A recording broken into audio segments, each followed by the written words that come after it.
Qu'est-ce que je découvre en regardant à Christ? Nous avons parlé dans le précédent audio d'entière consécration à Dieu. Cette entière consécration était la racine même de la vie de Christ.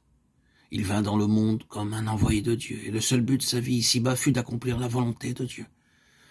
Il dépendait de Dieu entièrement, et il parlait de la part de Dieu, et il accomplissait les œuvres que Dieu lui donnait à accomplir. Le Fils ne fait rien de lui-même, disait-il.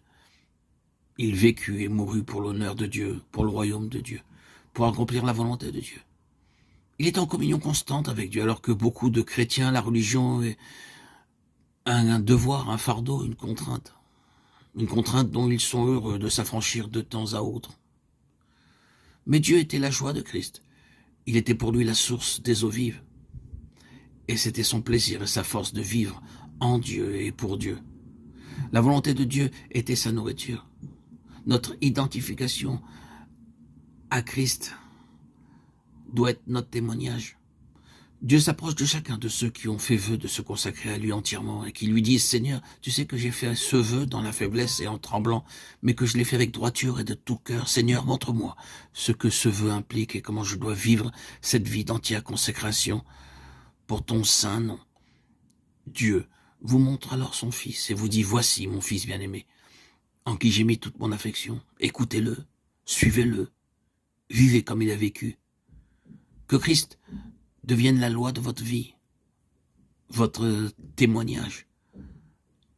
Demandons à Dieu de nous sonder, de nous montrer si la vie de Christ a été jusqu'ici le guide de notre vie.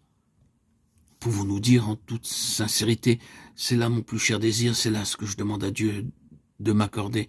Je voudrais vivre comme Christ a vécu. Cette idée paraît à première vue presque présomptueuse, et cependant Christ a dit « Aimez-vous les uns les autres comme je vous ai aimé. » Et si vous gardez mes commandements, vous demeurerez dans mon amour, de même que j'ai gardé les commandements de mon Père et que je demeure dans son amour. Jean 15, 12 et 10. Et l'apôtre Paul disait « Ayez en vous les sentiments qui étaient en Jésus-Christ. » Philippiens 2, 6. L'amour de Jésus-Christ, les sentiments qui étaient en Jésus-Christ doivent être en moi. Mon identification à Christ doit être le témoignage de mon appartenance à Christ. Il y a bien des personnes qui désirent obtenir la vie éternelle et aller au ciel, mais qui ne désirent pas vivre sur la terre la vie que Christ a vécue.